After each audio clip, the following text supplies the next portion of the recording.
kind of viruses that he alone on earth was the master of caused cancer. It was a certain class of retrovirus called the C-class retrovirus. As Bob had shown, 2 little islands off of Japan, little teeny islands south of Japan, there was a particular kind of disease there. It was cancer kind of thing, and there also was this virus there that he hadn't found anywhere else. He hadn't looked anywhere else either. You know, and that didn't bother Bob.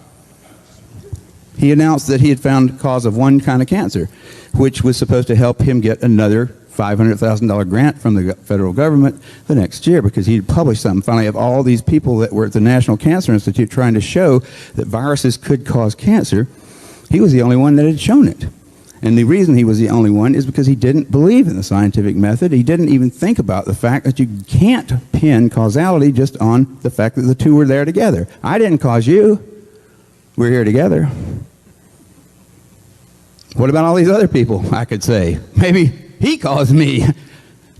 Maybe all of you caused me. I don't know. But if I say, she caused me because we're here together, everybody would say, fuck that. Well, the National Cancer Institute did not say fuck that. They said, here's another 500 grand from the people's pocketbook. Go ahead and do it some more. But Bob suddenly got a message from his friend Margaret Heckler, who was the Health, Education, Welfare Secretary, friend of Ronald Reagan, who was tired of seeing homosexuals picketing in front of the goddamn White House. He says, every time I come to work, I start wondering if I'm one too. Get them out of here. Margaret, don't we have some kind of building down there in Bethesda where they do science? Yes, we do, Mr. President. Well, you tell them to fix it. So she did, and she went down there and she talked to Bob, and he said, I got it right here, and I also have these cool wraparound sunglasses.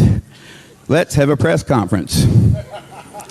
So there you got Bob, and I think Alan Alda didn't. I think Nicolas Cage is better Bob Gallo, you know. Gentlemen, we found the probable cause of AIDS. Applause, applause, applause. And America, by the way, found it just a little bit before the French. As it actually turned out, because it takes a boat about 8 months to get from France to America, we hadn't heard yet that the French had actually found the virus sometime before. And Gallo announced it as though he had found it. Turns out he'd stolen it from Luc Montagnier at the Pasteur Institute, and that's now been straightened out, and Gallo doesn't get any money for it anymore, although he got a lot of money for it at first. You know, so we've already figured out, our own government has told us Gallo is a crook. He is a thief and a crook, a liar. And also they're saying, don't kiss deeply, because you might exchange Gallo's imaginary virus, which we believe in even though Gallo is almost dead. And he's been told, everybody knew that Bob was a lying bastard. Everybody who ever went to one of his meetings knew he was greedy, ambitious, and just the kind of person who might step down into some kind of crap like he did. You know, and he's already, you know, pretty much disgraced, except for the fact that he's got a lot of money from our government. But the government itself said, you can't have any more money from that, Bob, because actually it belongs to the French. You know you stole it from them. That happened, that was a court case that was not too long ago. Bob Gallo has been discredited. He stole it. He stole it, but he foisted it off on us, and we didn't think, well, it was stolen goods, man, and so we don't want it. We want to ruin our lives with his stupid concepts that they're not reasonable to call them concepts. I mean, if that virus caused anything, it causes a real simple word to understand. It means without that virus, you can't have this. That causes this, right? That's a perfect situation for science to deal with. Well, let's just see if we can take that virus and nothing else and cause it. Okay, well, we could infect everybody in America and count up the bodies.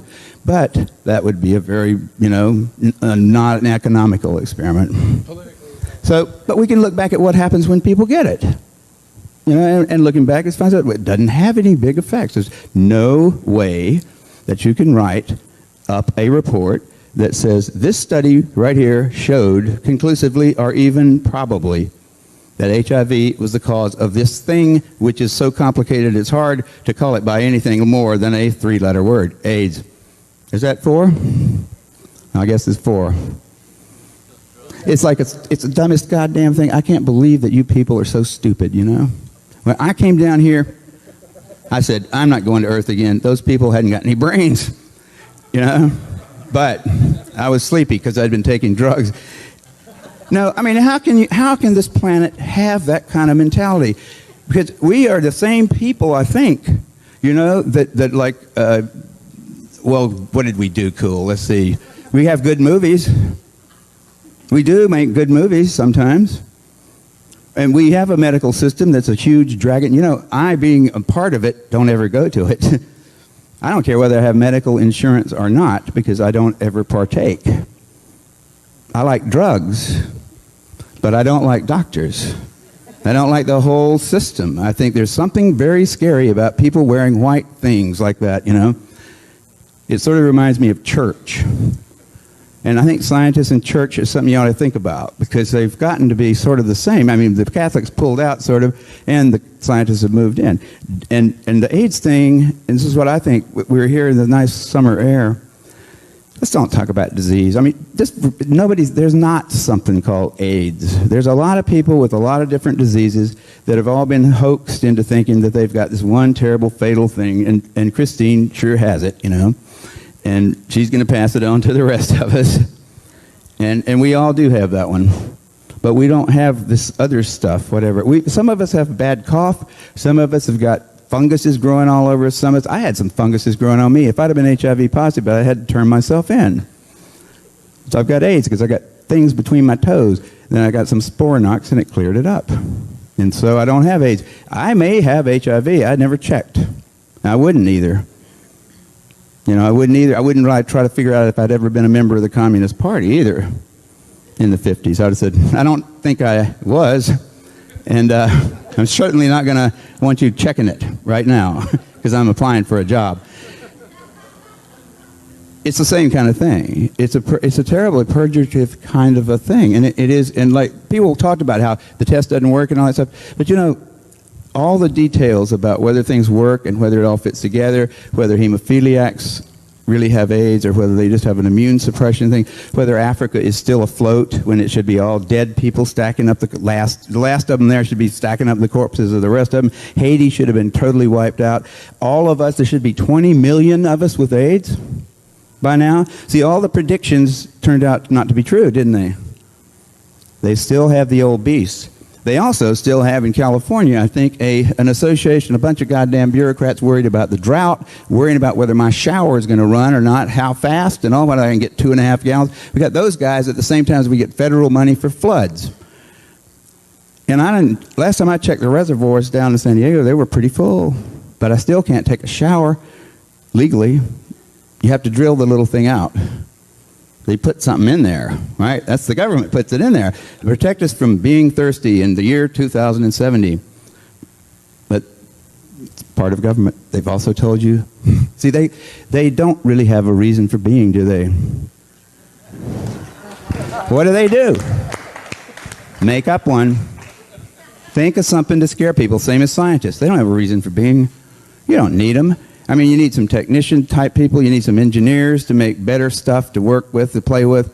But you don't really need somebody telling you about the deep mysteries of the universe unless maybe Carl Sagan once a week. But, like, you don't really need us. But you worry that maybe if you don't have us, used to at least, the Russians might get there first or something like that. And they're gone. So then what are we going to have to deal with? Nature. The big threat is that we're destroying the planet, and you need the scientists now to tell you why and how you can stop it. And the plague is such a great little thing to pull. I mean, polio had worn thin, admit it. The CDC, nobody even knew what the hell the CDC was in 1975. And by 1980, their budget was definitely under review. And the head of the CDC says, there's a memo intercepted by the Freedom of Information Act, and this guy says, we need a plague. A plague is what the CDC needed, and that's what they got. And now they're already warming up the next one. They're talking about Ebola virus like it was something brand new that had happened because of the ecological crisis in Africa, and it was going to get us. And we have to be ready to mobilize the CDC, put their uniforms on. You know, those guys have uniforms. They have uniforms. They don't wear them, but they have uniforms. In fact, when that critter with the funny beard was the head of he's like our big doctor, the big doctor in Washington. Coop, yeah, he said we're going to have to wear the uniforms at least once a week because keep people reminded that we're Army. Those guys are crazy. I mean, they are. They really are crazy, and the things that they dream up are stranger than things that would make good movies. They're just, this virus is mad because we've encroached on its habitat, so now it's going to come out and get us. Well, they don't have legs. Viruses don't have legs or wings or any kind of way to move, and they don't give a shit about us. And they don't care about their environment. They never heard of that. And they're just sitting there in some place, and they've always been there, and they always probably will, lurking around, but they're not after us. And we're not making a mess out of this earth either. We aren't. We're an arrogant little bunch of naked apes. That's all we are. And we're crowing about this horrible disease that's decimating our planet and paying all these people fortunes and taking poisonous things. I mean, we're dumb. Why would the viruses care about us? I mean, maybe they care about the whales. I bet you if there's any problem on the planet now, it's the ants. Okay, because, and I'm straying afield here, but I'm telling you, we're not just talking about the details of the HIV positive test or this pretty little invention of mine that fixed me up good. I mean, if you don't like it, it certainly set me up. I mean, I didn't do it. I had no idea about AIDS at that point. I was thinking about other things, but it did fit right into there, and I liked having done it, but it's like everybody else has got to have their own kind of thing like that. Tell us how you found out, how found out what? The work you were doing for the LA Blood Bank. You mean how I discovered that there was no evidence that there was HIV? Yeah. That HIV caused AIDS? Okay, this is my personal story, but I mean, the general fact is there isn't any, and you can check it yourself. You can go to the internet, and you can say, AIDS, cause, return. Go on Alta Vista or something like that, bang, you'll get papers. The first 20 hits you get, out of those, there will probably be about 6 or 7 that suggest that there is no evidence, okay? There will be not a single one that suggests that there is evidence for a causal relation between those two things. Now, when I was working down the street here, it was down that way, down toward Michigan Street, a place called Specialty Labs, I was working for those guys 3 or 4 days a month, and I was setting up tests to look for viruses like HIV in the blood supply for LA. And since there were so many people in LA, there was going to be it was a pretty hard, how are you going to test all the blood? It's about 1,000 bottles every day. So we had put a lot of effort into it, and we'd been successful, and I was having to write that up for the people who had paid for it, which is your representative government. And I was writing this little paragraph, and I said, well, I've got to explain why we were doing it in the first place. So I said, well, HIV is the probable cause of AIDS. That was my first sentence, because I thought it was, because that's what I'd heard. And I hadn't questioned it. I just heard it. I said, well, if all these people think that's true, there's probably evidence back there somewhere that it suggests it. And so I asked somebody, what little work of scientific reporting should I quote so that somebody interested in finding out why I thought that could find out himself. The guy said, the guy that I asked was the wrong person to ask. He said, you don't have to quote that. You don't have to say anything. Everybody knows it. I said, well, I don't know why I know it. I just know that I heard it. And in a scientific thing, it's a lot different from a movie where all you have to do is have a character say something you want to have as a fact. In a scientific publication, you are required, by the system, not by the editors of the journals, because they let you get away with a lot of crap sometimes, but you're required by the elements, the scientific things that have made it work, to always tell the person that you're now telling something new to where you started from. You say, I, starting here, have worked to there. So we moved one small step. But if the place I started wasn't, if I don't even tell you what that is, you don't know we've moved anywhere, and you can't trust that. I have to tell you where I started from. Well, in that case, I couldn't find it. I started asking people. I started getting real sort of uneasy about it after about a year, because I still hadn't written the damn thing, and it was due about a month from when I started it, so it was real late because I couldn't finish it. But I started asking people all over the world because I started traveling about that time, because everybody studying AIDS wanted to use PCR. That was my invention. So I got invited to all these meetings, and I'd tell them how to do PCR. Well, I didn't care that much about AIDS to begin with, but I started caring after I realized none of these people, when asked directly, private